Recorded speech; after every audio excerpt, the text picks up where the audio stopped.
Hi, fellow boxers. How are you doing? Welcome to the jab quiz. This tests foundations of jab that you would learn in a classroom. There's many aspects of learning boxing. There's the practice, there's the matches, there's the wins, there's the losses, and there are some academics that will certainly help you, and this is one of those times. I got a 7-minute presentation here, like a whiteboard style presentation for you to watch, and then you can answer questions at the end, 10 questions to see what your jab knowledge is like. You should have answers to all these readily. Now, don't worry if you don't make it the first time around on your quiz. You'll have many chances, as many chances you want to take it over again. It's just for you to develop as a better boxer, not to make you feel bad or nothing. So keep that in mind, please, and let's go on with the game. Bye. All right, welcome to the Explainer. If you're a focused learner trying to, really demystify the sweet sign die, but trust me, it's actually the foundational weapon of literally every great fighter. Today, we're tearing down and analyzing the boxing jab. But we aren't just going to talk about throwing your hand out there. No way. We're looking at the piston's edge. The jab is often called the Swiss Army knife of boxing. And why is that? It's because it's undeniably the most versatile and, honestly, the most important punch in a fighter's entire arsenal. We kind of need to completely reframe how we view this movement right from the jump. It is not just some simple tap to annoy your opponent while you're waiting to throw a haymaker. No, it's a highly calibrated, multi-purpose tool that literally dictates the whole flow of a fight. So what does mastering the jab actually mean? Well, it means mastering three huge pillars of boxing. It's your primary tool for managing distance, it's the ultimate setup for your heavy power shots, and, this is crazy but it's true, it's absolutely vital for maintaining your defense. Over the course of this explainer, we're going to reconstruct this strike from the ground up, just to show you exactly how it does all of that. Okay, let's dive right into our game plan. First, we'll hit the mechanics of the piston, then tactical job strategies. Next, we're fixing common mistakes, and finally, we'll wrap up with advanced jab variations. All right, kicking things off with Section 1, Mechanics of the Piston, building from the ground up. So a perfect strike isn't just about flinging your arm forward. It's this rigorous, totally coordinated full body movement that breaks down into 4 essential steps. First up, the launch. From your stance, you gotta push off that back foot, right? You're driving kinetic energy forward through your ledge and your core. Then we move into the path. Your lead hand has to travel in a perfectly straight line, literally like a piston firing, from your chin straight to the target, and keep that elbow tucked in tight so you don't telegraph the punch. Step 3 is the rotation. Right as your arm hits full extension, you rotate that fist so the palm faces the floor. That gives you that devastating snap and actually uses your shoulder to shield your chin. Finally, step 4, and this is crucial, the recovery. You have to snap that hand back to your face instantly, tracing the exact same straight path it took to get out there. So it's push, drive, snap. But I really want to take a second here. Seriously, consider this a massive warning. We need to talk about the danger of the lazy jab. If you drop your hand after impact, like if your recovery takes this low, lazy circular path back to your face, you are leaving yourself completely wide open to counterpunches. That lightning-fast retraction, it's just as critical as the launch itself. I mean it. A lazy recovery will totally destroy a great strike. Okay, let's shift gears a bit, moving from the physical mechanics into the overarching strategy of the ring. Section 2,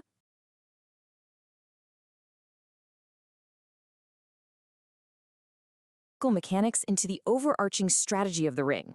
Section 2, tactical jab strategies, the mind behind the strike. This is where we really see how brilliantly the jab adapts to almost any situation. It's a tactical playbook all on its own. Say you need a rangefinder. Well, you just use light tapping jabs to safely measure the exact distance to your opponent without leaning in and losing your balance. Need a setup. Your jab is the absolute best precursor to those devastating power shots like a straight right or huge hook. What if you need a distraction? Pumping multiple lightning-fast jabs literally blinds the opponent. It blocks their vision so they have no idea your next move is coming. And lastly, as a defensive barrier, a stiff, expertly timed jab can stop a charging opponent right in their tracks. It's like running into a brick wall. It completely checks their forward momentum. Moving right along to Section 3, Fixing Common Mistakes, Course-Correcting Your Technique. Look, even the greatest students hit a plateau when their fundamentals start breaking down. And the biggest culprit we see? Guard management. Proper form absolutely dictates that your rear hand is practically glued to your cheek for protection, while that lead hand is out there jabbing.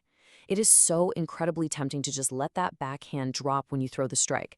But man, doing that instantly invites devastating counterhooks right to your unprotected side. You've got to keep it glued. Next up is posture. Again, the temptation here is huge. You want to overcommit, right? You want to lean your head way out over your lead foot just to reach the target. But honestly, it's a massive error. It throws your balance completely off, it ruins your mobility, and worst of all, you're physically bringing your face right into the danger zone. The punch needs to travel to the target, guys. Don't bring your face to the target. Okay, here's a mistake that sounds kind of ridiculous, but it happens all the time when the adrenaline kicks in. Forgetting to breathe. I know, right? But tensing up and holding your breath instantly makes your movement slow, stiff, and super predictable. The absolute secret to keeping your speed up and instantly engaging your core for maximum power is just exhaling sharply through your mouth exactly on impact. It changes everything. Our final troubleshooting point is distance management. If you're crowding the heavy bag, or worse, your opponent, you're effectively jamming that newly built piston of yours. You're preventing your arm from fully extending, which, you guessed it, absolutely kills your power. You have to actively maintain the right distance so that arm can achieve maximum, unjammed extension. That's where the snap comes from. All right, let's see how this all builds together in Section 4, Advanced Jab Variations, expanding your arsenal. So, once you've dialed in that flawless snapping piston, we can really ramp up the pace and throw in some dynamic upgrades. You can start firing off variations in rapid succession, mimicking the real, raw energy of a boxing combo. Think about the double or triple jab, throwing successive shots to literally batter through a tight guard or just force your opponent to flinch. Then there's the body jab. This is where you brilliantly switch targets to the midsection. It manipulates the opponent into dropping their hands to protect their gut, leaving their head completely exposed. And of course, the step jab. You step forward with your front foot precisely as you punch, rapidly bridging the distance and seriously amplifying your power.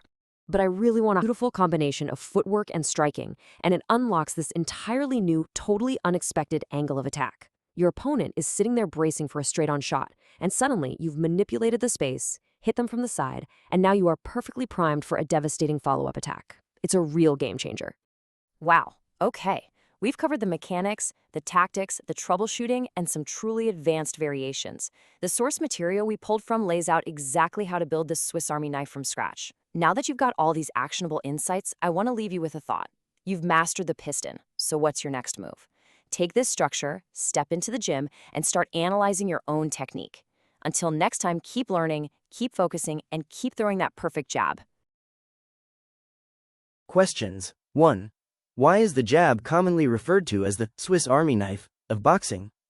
It serves multiple purposes, including distance management and setting up other strikes. B. It requires the least amount of energy to throw throughout a match. C. It is the only punch that can be used effectively for defense.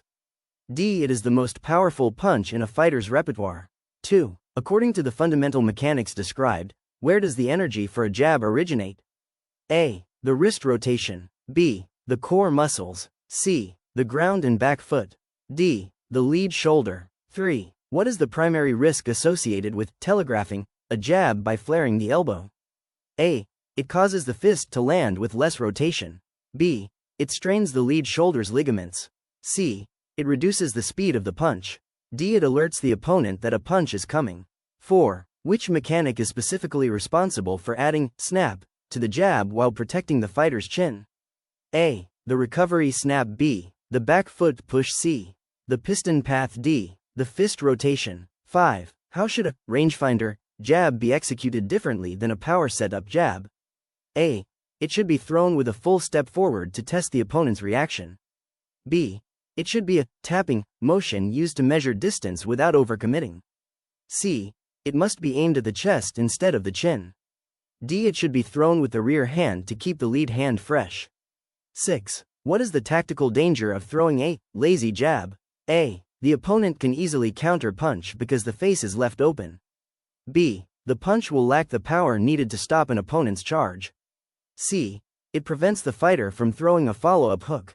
D. The fighter will lose their balance and fall forward. 8. Which common mistake involves a breakdown in the defensive position of the non-punching hand? A. Jamming the punch. B. Dropping the rear hand. C. Holding the breath.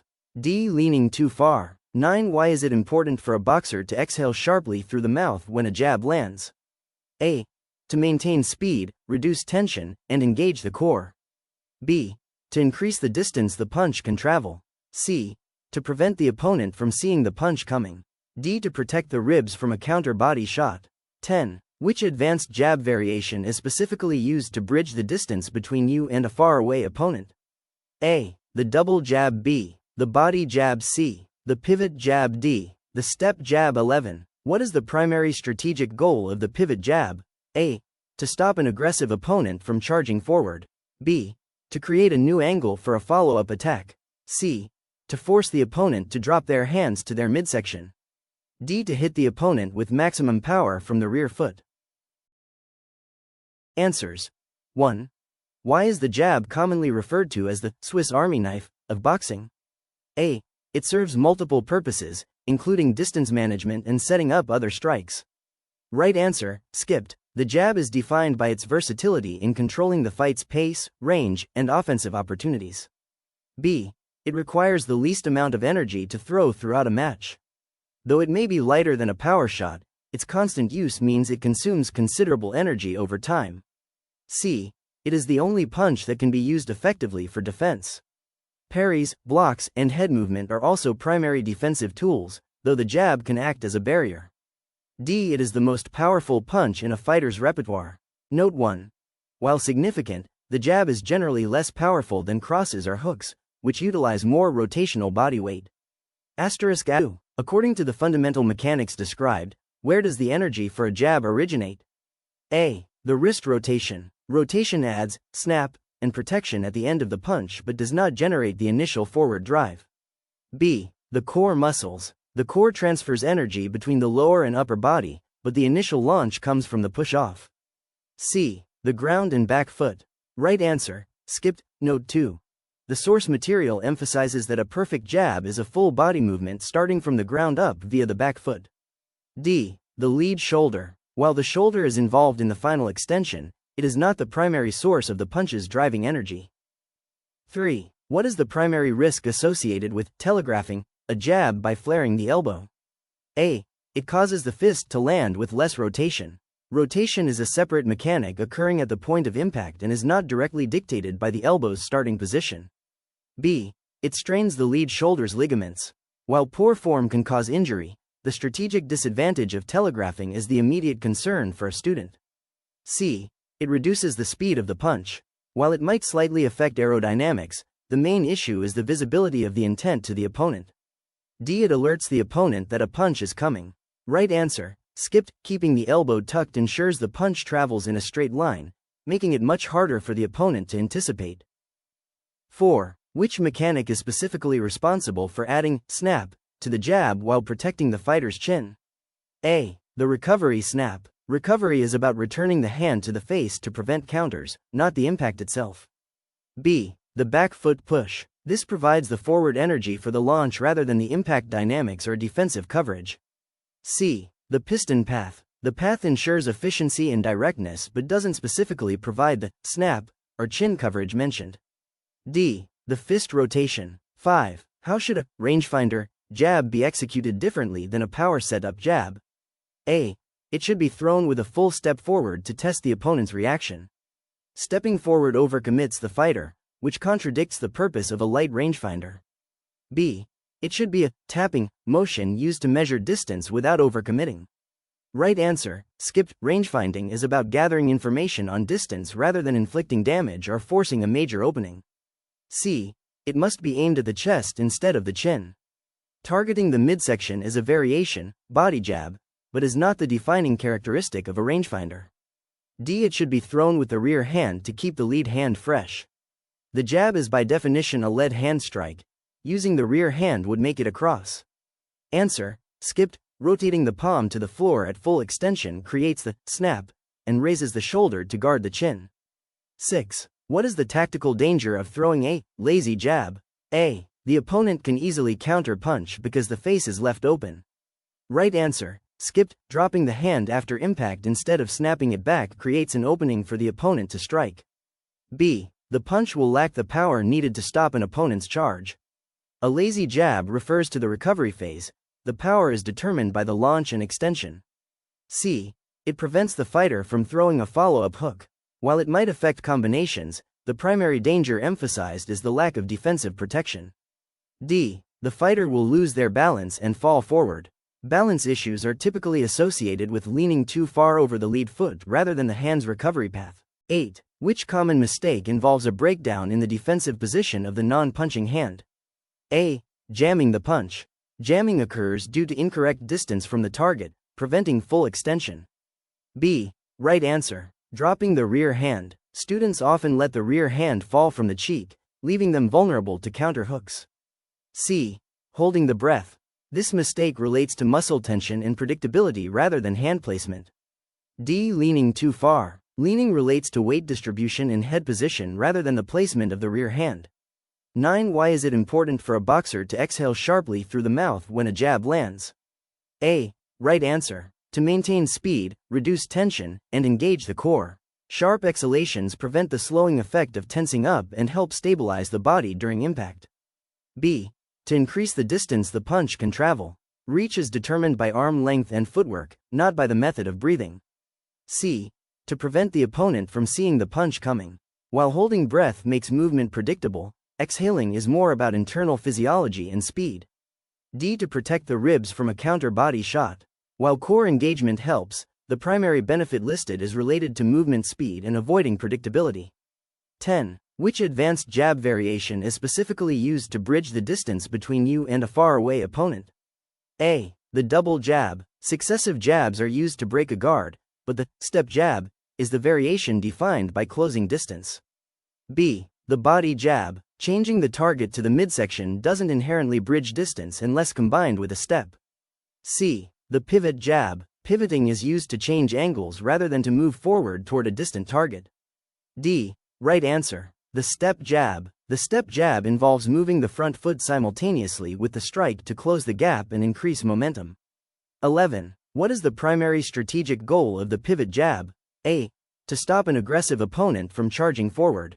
A stiff, well-timed jab, defensive barrier, is used to check movement, whereas a pivot is used for creating offensive angles. B. To create a new angle for a follow-up attack. By rotating on the lead foot, the fighter shifts their position relative to the opponent, opening up new scoring lanes. C. To force the opponent to drop their hands to their midsection.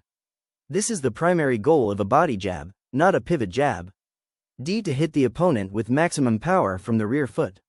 The power in a jab comes from the launch. A pivot is more about positioning. Congrats on your hard work getting the jab knowledge down. If you didn't do so well, just go back and watch parts of the video. You can speed it up to the parts you want. And I would just answer the questions that you didn't pass until you get them all right. They're very important questions. So have an awesome boxing day, folks.